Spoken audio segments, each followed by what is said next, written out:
Olá a todos, a graça e a paz do Senhor Jesus Cristo. Eu quero meditar com vocês, nesse nosso estudo bíblico, o texto que se encontra na carta de Tiago, capítulo 1. Nós vamos ler do versículo 16 até o versículo 18. Tiago, capítulo 1, versículo 16 até o versículo 18. Dando continuidade ao nosso estudo da carta de Tiago. Diz assim o texto bíblico: Não vos enganeis, meus amados irmãos. Toda boa dádiva e todo dom perfeito é lá do alto, descendo do Pai das luzes, em quem não pode existir variação ou sombra de mudança. Pois segundo o seu querer, ele nos gerou pela palavra da verdade, para que fôssemos como primícias das suas criaturas. Vamos orar. Senhor, nós agradecemos pela tua palavra e pedimos que o Senhor agora nos ensine, Pai, e nos aplique aquilo que o Senhor tem para nós nesse instante. É o que eu te peço no nome de Jesus. Amém.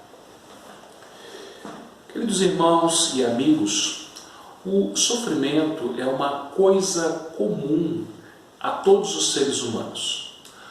Nem só o crente sofre, todas as pessoas sofrem. No entanto, somente o crente recebe o sofrimento como uma prova da sua fé. No sofrimento, a nossa fé ela é apurada pelo fogo, provada por Deus, para que assim ela seja aprovada por Ele. Ele não faz isso porque precisa saber se nós vamos resistir ou não ao sofrimento, mas Ele faz isso para nos dar a vitória. Não que a vitória seja conquistada por nós, mas Ele mesmo venceu naquela cruz e nos faz mais do que vencedores. Deus, Ele nos envia as provações com o objetivo de amadurecermos, nos tornando cada vez mais parecidos com Jesus Cristo. Você se lembra, você que tem acompanhado os nossos estudos na carta de Tiago, que Tiago, o irmão do Senhor Jesus Cristo, ele escreveu a sua carta a cristãos judeus que estavam sofrendo, estavam sendo perseguidos, estavam sendo provados por causa da sua fé. Esses irmãos, eles foram provados pelo próprio Deus. No nosso último estudo, nós vimos Tiago ensinar que aqueles que suportam com perseverança as provações, depois de aprovados, recebem a coroa da vida. Ele também diferenciou a provação que é enviada por Deus das tentações que são enviadas pelo diabo ou produzidas pelo nosso próprio coração. Tiago, então, ele acrescenta aqui uma breve instrução para corrigir quaisquer pensamentos enganosos sobre Deus. Por isso, eu quero meditar com você, nesse momento, sobre o tema corrigindo erros nas provações. E se você olhar para o versículo 16 do nosso texto, logo no início, nós vamos ver o seguinte: não vos enganeis, não vos enganeis.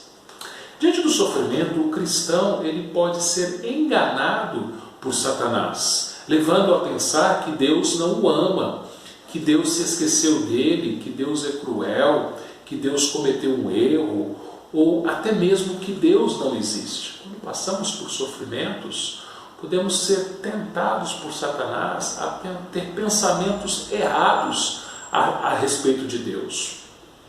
Essa é a função de Satanás: mentir, enganar a nós. Ele é o pai da mentira. Ele enganou Eva no princípio, lá em Gênesis capítulo 3, dizendo, versículo 1, é assim que Deus disse, não comereis de toda a árvore do jardim? Deus não havia dito ao homem e à mulher que eles não podiam comer de todas as árvores, mas somente de uma árvore que eles não poderiam comer.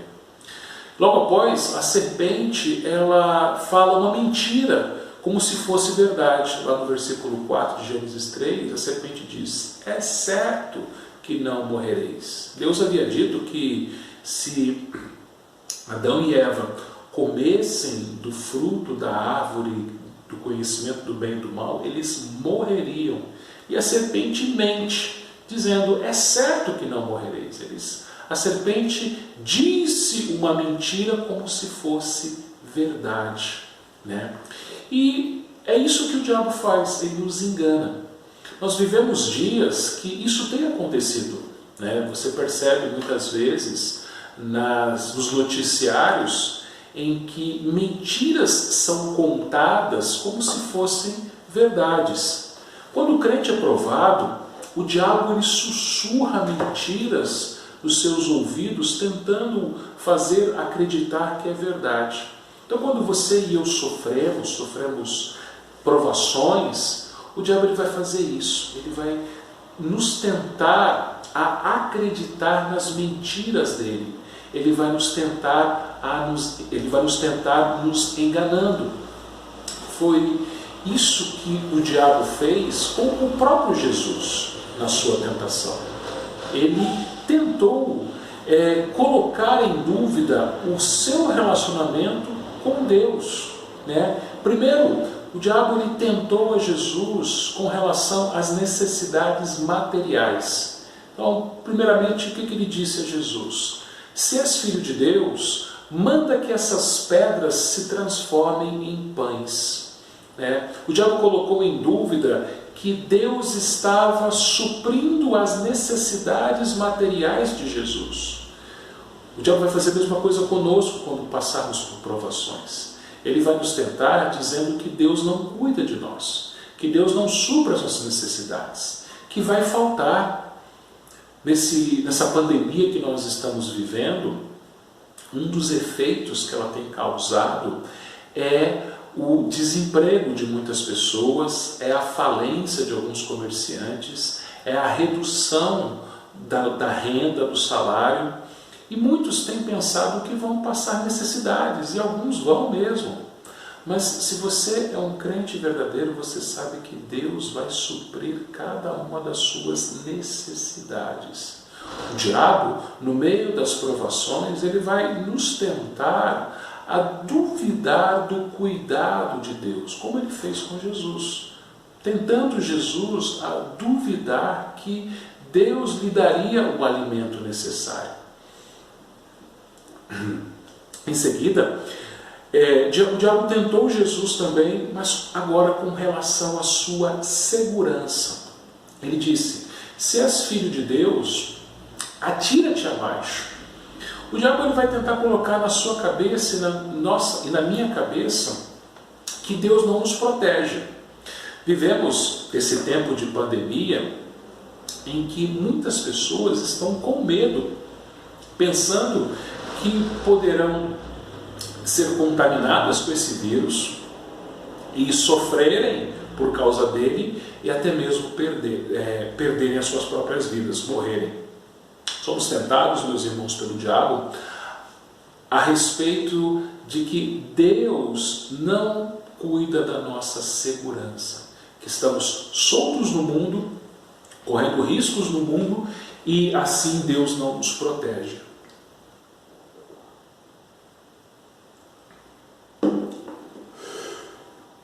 É isso que ele faz. Ele nos tenta a abandonarmos a nossa fé, a duvidarmos que Deus tem cuidado de nós. Como ele fez quando ele tentou a Deus com relação a Jó, dizendo que Jó abandonaria a Deus caso Deus tirasse, os seus bens, os seus filhos e também a sua saúde. Meus irmãos, Tiago, ele corrigiu aqueles irmãos perseguidos para que eles não fossem enganados e assim pensassem que Deus era o culpado pelas suas tentações. Em última instância, é Deus quem nos envia o sofrimento, mas ele faz isso, como eu já disse, com um propósito nobre. Ele nos envia o sofrimento para que a gente amadureça na nossa fé. Então, desta forma, Tiago ele corrige esse pensamento fazendo 5 afirmações. Então, em primeiro lugar, Tiago nos diz que nós somos amados. Olha para o versículo 16 aqui de Tiago, capítulo 1. Não vos enganeis, meus amados irmãos. Meus amados irmãos. Tiago chama aquelas pessoas de meus amados irmãos. E Tiago não faz isso apenas uma vez. Se você olhar para o versículo 19, ele vai falar de novo. Meus amados irmãos. E lá no capítulo 2, versículo 5, ele repete mais uma vez. Ouvi, meus amados irmãos. Aquelas pessoas eram amadas e faziam parte de uma família, a família de Deus. Aquelas pessoas eram amadas por Deus e amadas por outras pessoas que também são amadas por Deus. Quando sofremos, um dos primeiros enganos que o diabo pode colocar nas nossas cabeças é que Deus não nos ama. Quando você sofre, você pode chegar a pensar que Deus se esqueceu de você, que Deus não ama você, que a igreja não ama você, que os irmãos não amam a você, que nós fomos esquecidos, nós fomos desprezados por Deus e pelos irmãos da igreja. Mas aqui, Tiago ele trata de fazer a devida correção a esse respeito. Ele diz que o cristão é amado. Especialmente nesse momento de pandemia, em que muitos de nós somos impedidos de irmos à igreja, muitos de nós não temos mais visto os irmãos, a não ser através do celular, através talvez de uma chamada de vídeo, ou de uma foto, ou de um áudio. Nós somos tentados a pensar que fomos esquecidos pela igreja e principalmente esquecidos por Deus. Principalmente se você está impedido por fazer parte do grupo de risco. Você pensar que os seus irmãos, que não têm nenhum impedimento, nenhuma doença, ou que são mais jovens, eles podem ir e você não pode, isso pode gerar dúvidas no seu coração com relação ao amor que Deus tem por você e o amor que a igreja tem por você. Se, por exemplo, você não pode ir à igreja porque você faz parte do grupo de risco e você sabe que se você chegar à igreja você poderá ser impedido de entrar pelo diácono da igreja, a igreja não está fazendo isso porque não te ama, pelo contrário, porque te ama. E porque te ama, eles protegem você para que você assim fique resguardado na sua casa. É claro que aqueles que podem, devem sim ir à igreja tomando todos os cuidados necessários, mas aqueles que não podem ou que têm alguma doença pré-existente, então é melhor que se proteja. João, o apóstolo João, ele escreveu: vede que grande amor nos tem concedido o Pai a ponto de sermos chamados filhos de Deus. Lá em 1 João 3, versículo 1. O cristão ele foi amado por Deus e ainda é amado por Ele. Deus é o nosso Pai e nós temos muitos irmãos que nos amam. Lá em 1 João 4, versículo 7, ele escreveu: amados, amemo-nos uns aos outros, porque o amor procede de Deus. Todo aquele que ama é nascido de Deus e conhece a Deus. Então, meu irmão, minha irmã, quando você estiver passando por alguma provação, saiba que Deus ama você e que você tem irmãos na sua igreja, irmãos na igreja de Cristo, que também te amam. Essa é a primeira verdade, é a primeira afirmação que Tiago faz aqui. Segundo, aqui no versículo 17, na primeira parte, Tiago diz que tudo o que Deus nos dá é bom. Olha lá o versículo 17, Tiago 1,17. Toda boa dádiva e todo dom perfeito é lá do alto, descendo do Pai das luzes. Meus amados irmãos, Tiago aqui ele fala toda boa dádiva e todo dom perfeito. Dádiva já é uma coisa boa. Só que Tiago aqui ele reforça, ele acrescenta boa dádiva. Dom, ele é um presente, né? E Tiago acrescenta dom perfeito. Já imaginou um presente perfeito? Né? Acredito que não existe nenhum presente que a gente possa ganhar de alguém nessa vida que seja perfeito. Sempre vai ter alguma coisinha que não vai ser perfeita, né? Agora, Deus nos dá presentes perfeitos. Por quê? Porque Ele é perfeito, né? E se Ele é perfeito, tudo que Ele nos dá é perfeito. Se Ele é bom, tudo que Ele nos dá também é bom. O apóstolo Paulo ele escreveu o seguinte: sabemos que todas as coisas cooperam para o bem daqueles que amam a Deus, daqueles que são chamados segundo o seu propósito. Lá em Romanos 8, 28. Então, meus irmãos, tudo será para o nosso bem, inclusive o sofrimento, inclusive as provações. Jó, ele disse à sua esposa, né? Temos recebido o bem de Deus e não receberemos também o mal? Jó entendeu que ele havia recebido o sofrimento de Deus, mas aquilo era bom, era para o seu bem. Amós, o profeta Amós, ele escreveu: sucederá algum mal à cidade sem que o Senhor o tenha feito? Lá em Amós 3, versículo 6. Então vejam, não somente à nossa cidade, mas ao planeta inteiro, ao mundo inteiro, Deus enviou um mal chamado coronavírus. Mas entenda uma coisa, esse mal é para o nosso bem. José, ele disse aos seus irmãos que Deus lhe transforma o mal em bem. Essa situação de pandemia que temos passado, ela tem sido um método que Deus tem usado para o nosso bem, para o nosso amadurecimento espiritual. Deus, ele envia provações. Ele pode usar autoridades, ele pode usar exércitos, demônios e até Satanás para fazer isso.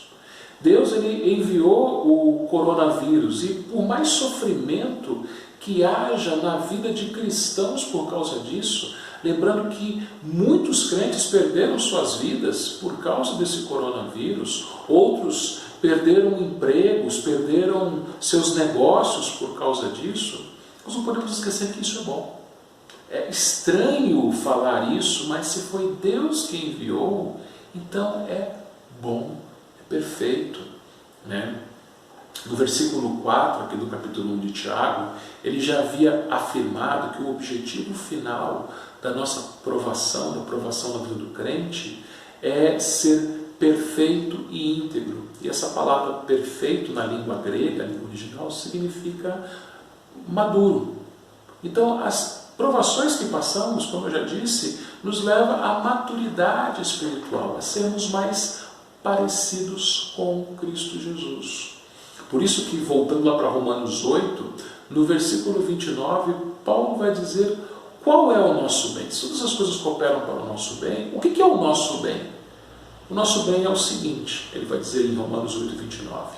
Porquanto os que de antemão conheceu, também predestinou para serem conforme a imagem do seu Filho, a fim de que ele seja o primogênito de muitos irmãos. Então, o nosso bem é sermos conformes à imagem do Filho de Deus, a nos espelharmos na imagem do Filho de Deus, a sermos parecidos, semelhantes a Jesus.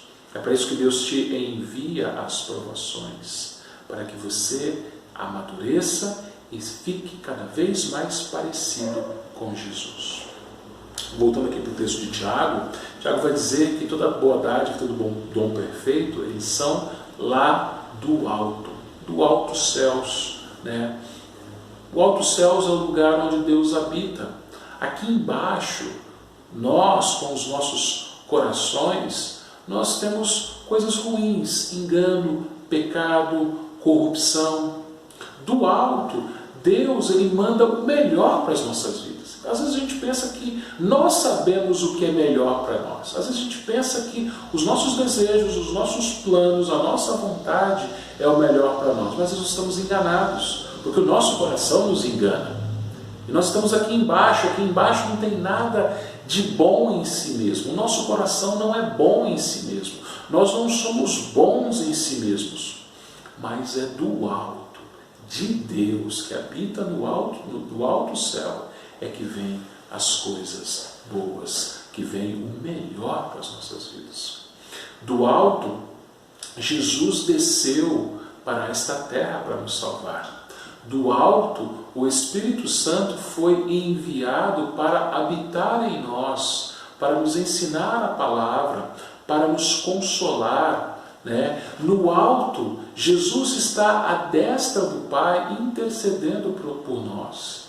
E do alto, Jesus um dia voltará para nos buscar e habitarmos eternamente com Ele. Existe um ditado popular que diz que Deus escreve certo por linhas tortas. Mas saiba que esse ditado ele é mentiroso, porque se tudo que recebemos de Deus é bom e perfeito, então nós sabemos que Deus escreve certo por linhas certas. Porque em todas as circunstâncias que passarmos, elas serão certas, serão boas, serão perfeitas. Porque todas as circunstâncias que passarmos serão enviadas por Deus. Então essa é a segunda verdade, né, que Tiago nos ensina nesse texto. Que tudo que Deus nos dá é bom. A terceira verdade, aqui no versículo 17 ainda, é que Deus não muda. Versículo 17. Toda bondade e todo dom perfeito lá do alto, descendo do Pai das luzes, em quem não pode existir variação ou sombra de mudança. Então, olha só, do alto, como eu disse, nós recebemos toda boa dádiva e todo dom perfeito. Nós recebemos, Tiago diz aqui, do Pai das luzes. Tiago lembra aqueles irmãos perseguidos que Deus é o Criador da luz. Ele é o Pai das luzes, ou seja, Ele criou as luzes, né? Ele criou a luz. Aliás, você vai se lembrar que a primeira criação de Deus foi justamente a luz. Disse Deus, haja luz e houve luz. Mas Tiago aqui fala de luzes no plural. Tiago aqui está falando dos dois grandes luzeiros que Deus colocou no firmamento. O maior para iluminar o dia e o menor para iluminar a noite. Tiago aqui está fazendo uma menção a Gênesis capítulo 1, o primeiro dia da criação, né, os 6 dias da criação. Então Tiago fala aqui das luzes, a do dia, que é o sol, e a da noite, que é a lua, além das estrelas, que também iluminam a noite. No entanto, meus irmãos, os astros celestes, eles têm a sua intensidade e a sua luminosidade alterada conforme se passa o tempo. Então, nem todo dia nós vemos a luz do sol. Hoje, por exemplo, no momento que eu estou gravando esse vídeo, dia 29 de julho de 2020, hoje está sendo, na verdade, um dia chuvoso, né? E em dias como o dia de hoje, nublados e chuvosos, ou em meio à neblina, nós não conseguimos enxergar o sol. O sol está lá, nós enxergamos a sua luz, mas pouca luz. A luz diminui, fica escondida. Agora nós estamos no inverno, e no inverno a luz do sol dura menos tempo. Então, antes das 18 horas, você já tem o dia totalmente escuro, já é noite, né? E a lua possui as suas fases, né? Quando a lua cheia, ela brilha no céu. E quando a lua nova, você não enxerga. Ou mesmo que seja a lua cheia, se o tempo estiver nublado, você também não enxerga a sua luminosidade. Agora, com o Criador, o Pai das luzes, é diferente. Nele não há variação nem sombra de mudança. A claridade do dia A claridade da lua, aliás, varia de acordo com suas fases, né? E a claridade solar também varia com as estações do ano e se está chovendo ou nublado. Mas Deus não. Deus, ele está sempre presente com toda a sua luz sobre a vida do crente. Ele nunca abandona o crente. Jesus, ele afirmou: eis que estou convosco sempre.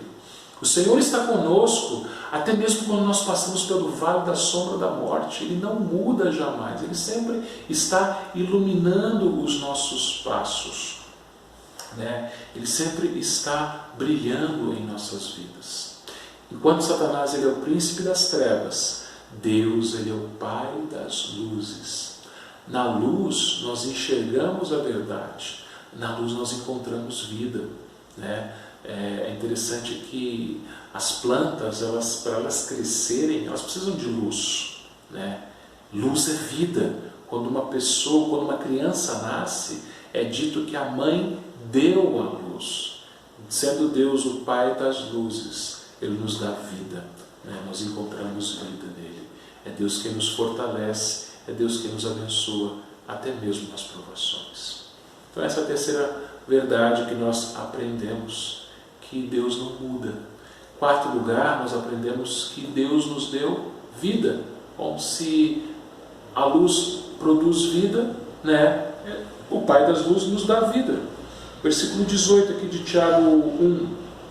Pois segundo o seu querer, Ele nos gerou pela palavra da verdade. Então, se Deus não muda, somente Ele é que poderia nos dar a salvação, a vida eterna. E isso foi de acordo com o seu querer. Segundo o seu querer, Ele nos gerou para a palavra da verdade. Antes da fundação do mundo, Deus nos amou, Deus nos escolheu, Deus nos adotou como seus filhos e suas filhas. E na plenitude dos tempos, Deus enviou Jesus Cristo, seu Filho, a este mundo, onde Ele voluntariamente obedeceu a Deus e entregou a sua vida por nós. E depois, Pai e Filho, Deus Pai e Deus Filho, enviaram o Deus Espírito Santo, que nos regenerou através da pregação da palavra da verdade. Então você crê no Senhor porque um dia você ouviu a pregação da sua palavra. Ele diz aqui a palavra da verdade. Nós já falamos sobre isso. Deus é o Deus da verdade.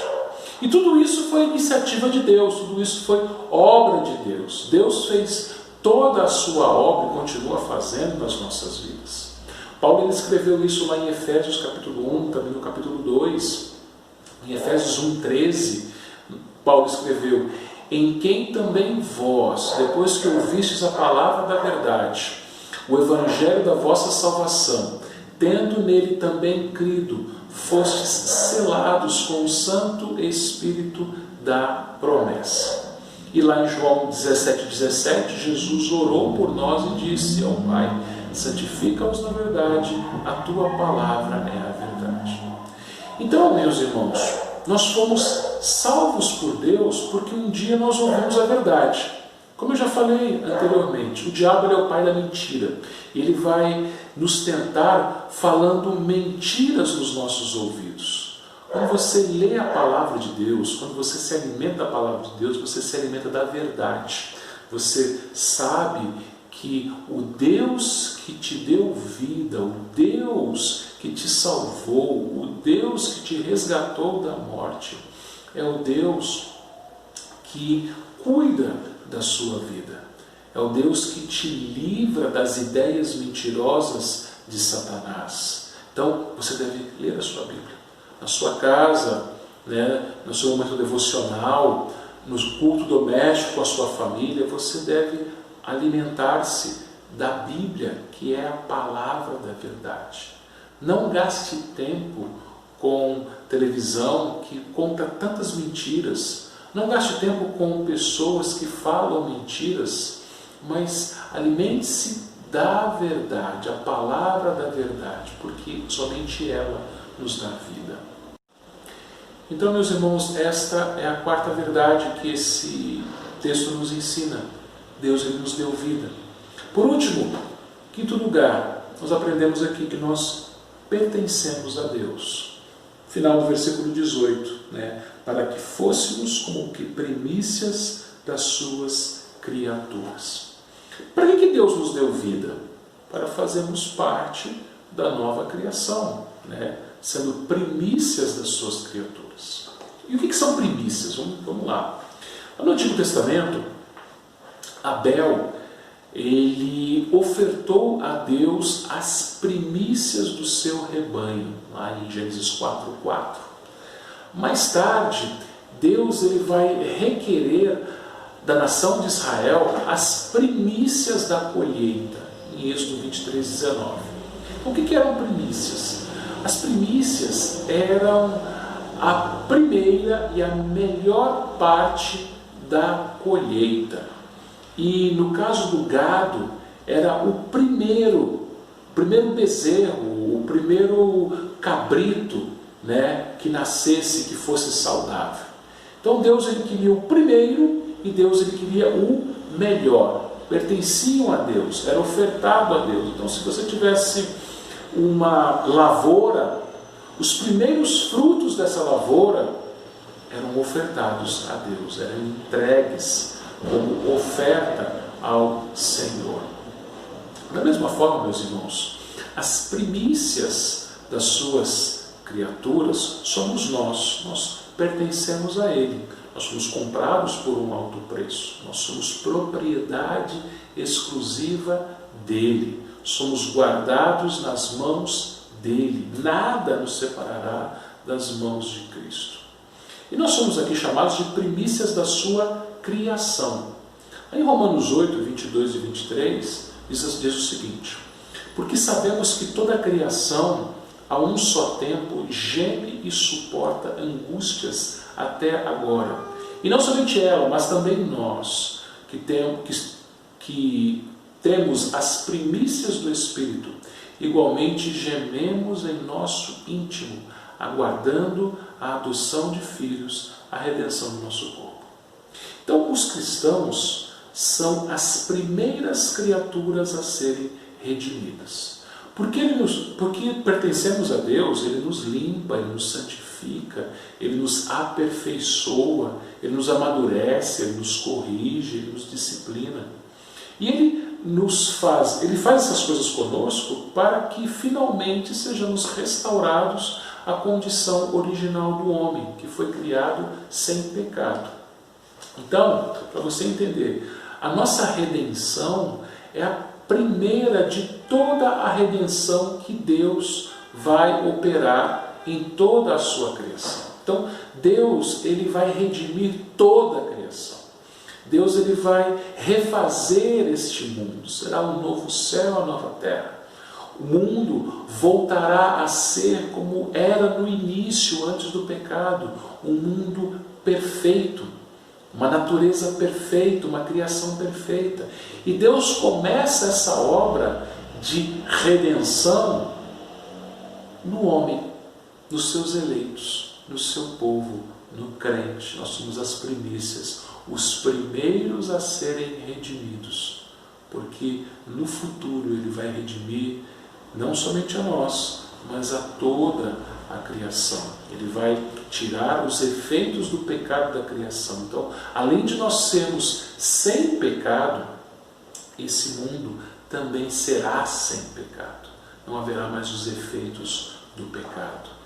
Deus vai nos dar um corpo glorificado. Então você não vai precisar mais ter medo de vírus. Você não vai ter mais precisar ter preocupação com nenhum tipo de enfermidade. Aliás, mesmo agora, você não deve ter medo nem de vírus, nem de nenhum tipo de enfermidade. Você deve se proteger sim, você deve se cuidar da sua saúde sim, mas você não deve ter medo. Porque mesmo que você adoeça, e mesmo que você morra, Deus promete para você, na palavra dEle, que Ele vai te dar um corpo glorificado. Ele vai te dar uma casa nova, um novo céu e nova terra, um lugar novo para viver. Você é a primícia da redenção, a primícia das criaturas. Deus já está trabalhando na sua vida, redimindo a sua vida, e um dia Ele te dará um corpo redimido e te fará morar num lugar redimido. Isso é maravilhoso, meus irmãos, porque essa é a esperança que temos em meio aos sofrimentos. Saiba que nessa terra você e eu vamos sofrer. Saiba que nessa terra nós não teremos vida fácil, passaremos por aflições. Mas tudo caminha para um final feliz. E qual é esse final feliz? É a redenção. É a redenção de toda a criação. A minha redenção e a sua redenção, que crê no Senhor Jesus, já começou. Nós somos os primeiros. Mas um dia seremos plenamente redimidos. Não haverá mais o efeito do pecado nas nossas vidas. Não haverá mais sofrimento, não haverá mais doenças, nem vírus atacando os nossos corpos. E, além disso, viveremos num lugar em que também não haverá nenhum efeito do pecado. Um lugar completamente redimido. Vamos orar? Senhor, nós agradecemos pela Tua palavra. Visita, Senhor, aqueles que estão sofrendo, Pai, aplicando estas verdades aos seus corações, para que assim eles se acalmem, eles descansem no Teu cuidado. É isso que nós te pedimos em nome de Jesus. Amém. Muito obrigado. Deus abençoe a sua vida e um grande abraço.